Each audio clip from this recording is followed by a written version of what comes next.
पितराने लिहिलेले पहिले पत्र अध्याय 2 मराठी. पितराने लिहिलेले पहिले पत्र अध्याय 2. पितराने लिहिलेले पहिले पत्र अध्याय 2. यास्तव सर्व दुष्टभाव, सर्व कपट, ढोंग, हेवा व सर्व दुर्भाषणे सोडून प्रभू कृपाळू आहे याचा तुम्ही अनुभव घेतला आहे. तर नूतन जन्मलेल्या बालकाप्रमाणे तारणासाठी वृद्धी होण्यास आध्यात्मिक निर्या दुधाची इच्छा धरा. मनुष्यांनी नाकारलेला तरी परमेश्वराच्या दृष्टीने निवडलेला व मूल्यवान असा जो जिवंत धोंडा त्याजवळ आल्याने तुम्हीही आध्यात्मिक मंदिर, जिवंत धोंडे, परमेश्वराला आवडणारे असे आध्यात्मिक स्वरूपाचे यज्ञ येशू ख्रिस्ताच्या द्वारे अर्पिण्यासाठी पवित्र याजकगण असे रचले जात आहात. कारण शास्त्रात असा लेख आहे, पहा, निवडलेली मूल्यवान अशी कोनशिला मी सियोनात बसवितो, तिच्यावर विश्वास ठेवणारा फजित होणार नाही.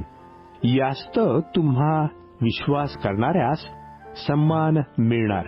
जे विश्वासाला अमान्य आहे त्यास बांधणाऱ्यांनी नापसंत केलेला दगड तोच कोनशिला झाला आणि ठेच लागण्याचा धोंडा व अडखळण्याचा खडक असा झाला.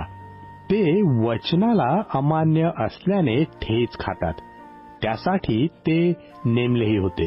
तुम्ही तर निवडलेला वंश, राजकीय याजकगण, पवित्र राष्ट्र, परमेश्वराचे स्वतःचे लोक असे आहात.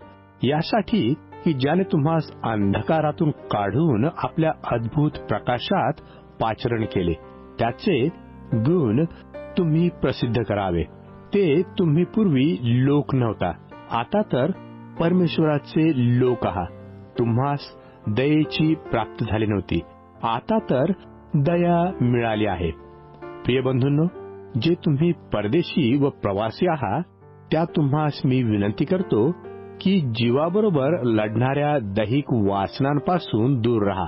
विदेशी लोकात आपले आचरण चांगले ठेवा, यासाठी की ज्याविषयी ते तुम्हास दुष्कर्मी समजून तुम्हाविरुद्ध दुर्भाषण करतात, त्याविषयी त्यांनी तुमची सत्कर्मे पाहून समाचाराच्या दिवशी परमेश्वराचे गौरव करावे. सरकारी अधिकाऱ्यांना अंकित होऊन राहणे. सरकारी अधिकाऱ्यांना अंकित होऊन राहणे. मनुष्यांनी स्थापलेल्या प्रत्येक व्यवस्थेला प्रभूकरता अधीन असा. राजा श्रेष्ठ म्हणून त्याच्या आणि अधिकारी वाईट करणाऱ्यांना शिक्षा देण्यासाठी व चांगले करणाऱ्याची स्तुती करण्यासाठी त्याने पाठविलेले म्हणून त्यांच्या अधीन असा. परमेश्वराची इच्छा अशी आहे की तुम्ही चांगले करण्याने निर्बुद्ध मनुष्यांच्या अज्ञानाला कुंठित करावे. आपली स्वतंत्रता ही दुष्टपणाचे झाकण न करता तुम्ही स्वतंत्र तरी परमेश्वराचे दास असे असा. सर्वांस मान द्या, बंधुवर्गावर प्रीती करा, परमेश्वराचे भय धरा, राजाला मान द्या. सेवेचा अर्थ घरच्या चाकरांनो तुम्ही आपल्या धन्याच्या अधीन असा. जे चांगले व सौम्य त्यांचेच नव्हे तर जे कठोर त्यांच्याही पूर्ण भयाने अधीन असा. कोणी परमेश्वर चिंतन करून अन्यायाने आलेली दुःखे सोशितो तर हा चांगुलपणा आहे. पाप केल्याबद्दल मिळालेल्या बुक्क्या तुम्ही शांतीने सोशिल्यात, त्यात काय मोठी कीर्ती. चांगले करीत असूनही दुःख भोगणे व ते शांतीने सोसणे हे परमेश्वराला योग्य असे वाटले. याकरताच तुम्हास पाचारण करण्यात आले आहे. कारण ख्रिस्तानेही तुम्हासाठी दुःख सोशिले. तुम्ही त्याच्या पावलास अनुसरावे म्हणून तुम्हाकरता कित्ता घालून ठेवला आहे. त्याने पाप केले नाही आणि त्याच्या मुखात कपट आढळले नाही. त्याची निंदा होत असता त्याने उलट निंदा केली नाही. दुःख शोषित असता त्याने धमकावले नाही, तर यथार्थ न्याय करणाऱ्याकडे ते सर्व सोपवून दिले.